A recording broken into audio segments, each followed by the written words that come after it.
नमस्कार, मी अमित कोळेकर. तरुण भारतच्या न्यूज बुलेटिनमध्ये आपल्या सर्वांचं स्वागत. आता पाहूयात आजच्या ठळक बातम्या. बेळगाव किल्ला तलाव पर्यटनासाठी एक उत्तम ठिकाण आहे. वॉटर ऍक्टिव्हिटी नंतर या तलावामध्ये अन्य बदलही केले जाणार आहेत. या तलावाचा कायापालट करण्यासाठी राज्य सरकार सर्वतोपरी प्रयत्न करेल, असे आश्वासन लघु पाटबंधारे मंत्री एस.एन. बोसेराजू यांनी दिले. शनिवारी सकाळी किल्ला तलावाला भेट देऊन त्यांनी येथील सुविधा जाणून घेतल्या. बेळगाव उत्तरचे आमदार राजू सेठ यांनी मंत्री बोसेराजू यांना किल्ला तलाव पाहण्याचे आमंत्रण दिले होते.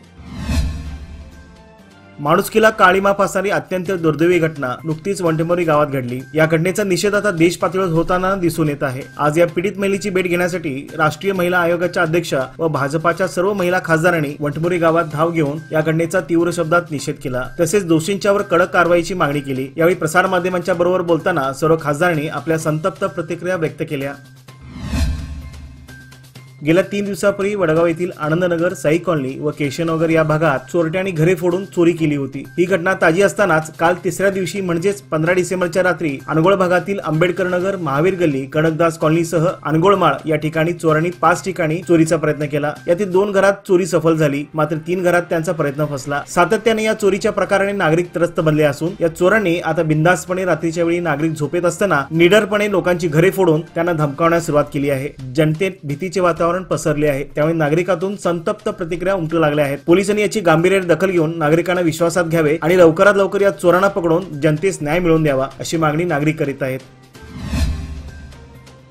तंत्रज्ञान आणि नवनिर्मितीसाठी वाढणारे केंद्र असलेल्या बेळगावात अलीकडच्या वर्षात आयटी क्षेत्रात भरीव वाढ झाली आहे. पुढील विस्ताराची क्षमता ओळखून बीटीसीए कंपनीने आयटी पार्क स्थापन करण्यासाठी कर्नाटक सरकारकडे विनंती केली आहे. त्यामुळे बीटीसीएचा ठाम विश्वास आहे की आयटी पार्कच्या स्थापनेमुळे केवळ अधिक तंत्रज्ञान कंपन्या या क्षेत्राकडे आकर्षित होणार नाहीत, तर विद्यमान उद्योगांना देखील भरभराट आणि विस्तारासाठी अनुकूल वातावरण निर्माण होणार आहे, असे बीटीसीए कंपनीचे आर.के. पाटील म्हणाले.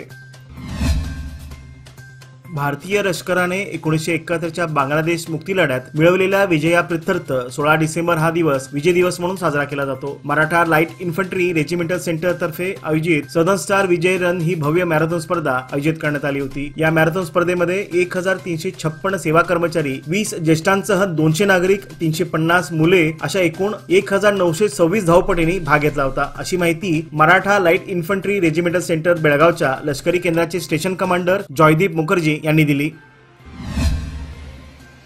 आर्यन फन स्कूल सदाशिवनगर बेळगावतर्फे आज शनिवार दिनांक 16 डिसेंबर रोजी आर्यन स्कूल कॅम्पस येथे इंटर स्कूल विद्यार्थ्यांसाठी चित्रकला स्पर्धेचे आयोजित करण्यात आले होते. यावेळी विद्यार्थ्यांसोबत त्यांच्या पालकांनी देखील या स्पर्धेत सहभाग घेतला होता. ही स्पर्धा 3 गटात आयोजित करण्यात आली होती. यावेळी बेळगावातील इतर शाळेतील नर्सरी, एलकेजी, युकेजी सह 1ली ते 6वी पर्यंतच्या विद्यार्थ्यांनी उत्स्फूर्तपणे सहभाग घेतला होता. या स्पर्धेतील सर्व विजेत्या स्पर्धकांना तसेच पालकांनाही यावेळी स्मृतिचिन्ह, मेडल आणि प्रमाणपत्र देऊन गौरविण्यात आले. प्रसंगी आर्यन स्कूलचे संस्थापक मिलिंद लडगे, सिद्धांत पाटील सर व मुख्याध्यापिका सरोजा सदलगे यांच्या मार्गदर्शनाखाली या स्पर्धेचे आयोजन करण्यात आले होते. हा कार्यक्रम यशस्वी करण्यासाठी पुणे येथील आर्यन स्कूल समूह, बेळगाव येथील शाळा समूह व समस्त शिक्षक वर्गाचे अनमोल सहकार्य लाभले. बेळगावच्या एअरमॅन ट्रेनिंग स्कूलमध्ये खडतर प्रशिक्षण घेतलेल्या नॉन कॉम्बिनंट प्रशिक्षणार्थींचा दीक्षांत सोहळा शनिवारी पार पडला. अग्निवीरची 2री तुकडी प्रशिक्षण घेऊन देश सेवेसाठी रुजू झाली. त्यामध्ये 218 अग्निवीर प्रशिक्षणार्थी जवानांचा सहभाग होता. अग्निपथ योजनेअंतर्गत गेल्या 30 जून पासून बेळगावच्या एअरमॅन ट्रेनिंग स्कूलमध्ये अग्निवीर प्रशिक्षण सुरू होते. 24 आठवड्यांच्या खडतर प्रशिक्षणानंतर प्रशिक्षणार्थी आता देश सेवेसाठी रुजू होणार आहेत. या प्रशिक्षणार्थ्यांचा दीक्षांत सोहळा शनिवारी एअरमॅन ट्रेनिंग स्कूलच्या मैदानात पार पडला. या कार्यक्रमाला बेळगाव एअरमॅन ट्रेनिंग स्कूलचे commanding officer air commander S Sridhar BM उपस्थित होते. कोरोना काळात फेरीवाले तसेच छोट्या विक्रेत्यांना आर्थिक आधार देण्यासाठी केंद्र सरकारने पंतप्रधान स्वनिधी योजना सुरू केली होती, ज्या अंतर्गत या लोकांना पुन्हा काम सुरू करण्यास मदत मिळत आहे. गेली 3 वर्षे ही योजना सुरू असून पुढील वर्षी अखेरचा लाभ या योजनेतून देण्याचा निर्णय घेण्यात आला आहे. मात्र निप्पाणीत या योजनांचा लाभ मिळवून देण्याकडे बँकांचे दुर्लक्ष होताना दिसत आहे. त्यामुळे अर्जदार विक्रेत्यांमधून नाराजी व्यक्त होत आहे.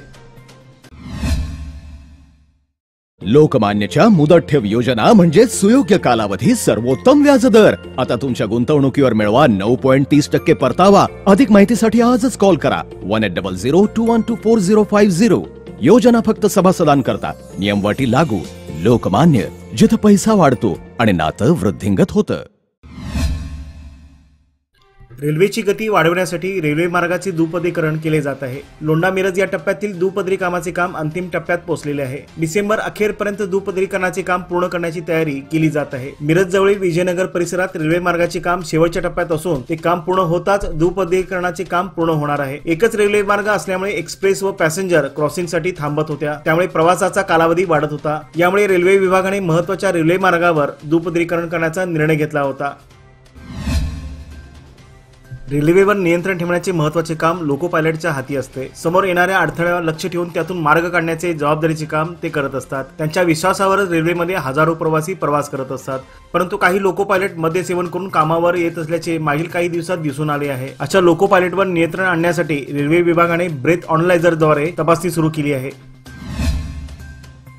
परिवहनच्या ताफ्यात जुन्या बसची संख्या वाढल्याने प्रवाशांना आता मोडक्या तोडक्या बसमधून जीवघेणा प्रवास करावा लागत आहे। मोडक्या बसमधून प्रवास करतानाचा व्हिडिओ सोशल मीडियावर व्हायरल होऊ लागला आहे। त्यामुळे भंगार झालेल्या बसेस प्रवाशाकरता पाठवल्या जात असल्याचा आरोप प्रवाशांनी केला आहे। अशा प्रकारामुळे प्रवाशांचा जीव धोक्यात येऊ लागला आहे। ही बाब या निमित्ताने पुन्हा एकदा उघड झाली आहे। त्यामुळे आता तरी परिवहन आणि प्रशासनाचे डोळे उघडणार का, हेच आता पाहावे लागणार आहे। बेळगाव रेल्वे स्थानकाचे सध्या नूतनीकरणाचे काम चालू आहे। कंत्राटदारांनी या कामासाठी महाराष्ट्र व कर्नाटक या सीमावर्ती भागातून कामगार आणले आहेत। गेल्या 2 दिवसापासून बेळगावात रात्री कडाक्याची थंडी पडत असून या कामगारांच्या लहान मुलांना याचा त्रास सहन करावा लागत आहे। संपूर्ण रात्र या थंडीत त्यांना कुडकुडत काढावी लागते। त्यांची ही परवड येथील रेल्वे कर्मचारी वनश्री जाधव पाटील, जयश्री भगत, रेखा, रेश्मा यांच्या लक्षात येताच त्यांनी आपल्या घरातील लहान मुलांचे, महिलांचे व पुरुषांचे स्वेटर, जॅकेट्स, शाल असे उबदार कपडे त्या कामगारांना देऊ केले। हे पाहून कंत्राटी कामगार महिलांच्या चेहऱ्यावर आनंद दिसून आला। त्या सर्व कामगारांनी त्या मदत केलेल्या रेल्वे कर्मचाऱ्यांचे आभार मानले। सध्या तालुक्यामध्ये सुंगी हंगाम जोमाने सुरू आहे, मात्र गेल्या 3-4 दिवसापासून ढगाळ वातावरणात गडद दिसून येत आहे। त्यामुळे ढगाळ वातावरणाची धास्ती बळीराजाला लागली आहे। आता सुंगी हंगाम साधायचा कसा याची चिंता शेतकऱ्यांना लागली आहे। यंदा खरीप हंगामात पाऊस झाला नाही, त्यामुळे पिकांचे मोठ्या प्रमाणात नुकसान झाले। बेळगाव तालुका दुष्काळग्रस्त म्हणून घोषित करण्यात आला। काही शेत शिवारात शिल्लक असलेल्या भात पिकांची कापणी, त्यांची बांधणी व मळणी आदी कामे सध्या तालुक्यात सर्रास भागात सुरू आहेत। मात्र ढगाळ वातावरण अधिक प्रमाणात निर्माण होत असल्यामुळे शेतकरी हतबल झालेला पाहावयास मिळत आहे।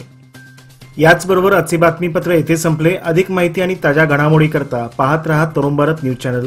तसेच आमच्या चॅनलला लाईक, शेअर आणि सबस्क्राईब करायला विसरू नका।